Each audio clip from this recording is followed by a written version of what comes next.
Hello everyone, in this video I will show you how to fix Rust crashing problem on your Windows 11 or Windows 10. So to fix this issue, follow every step as I am showing in this video.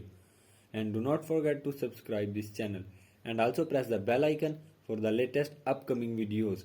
Hope so this will fix your problem and help you a lot.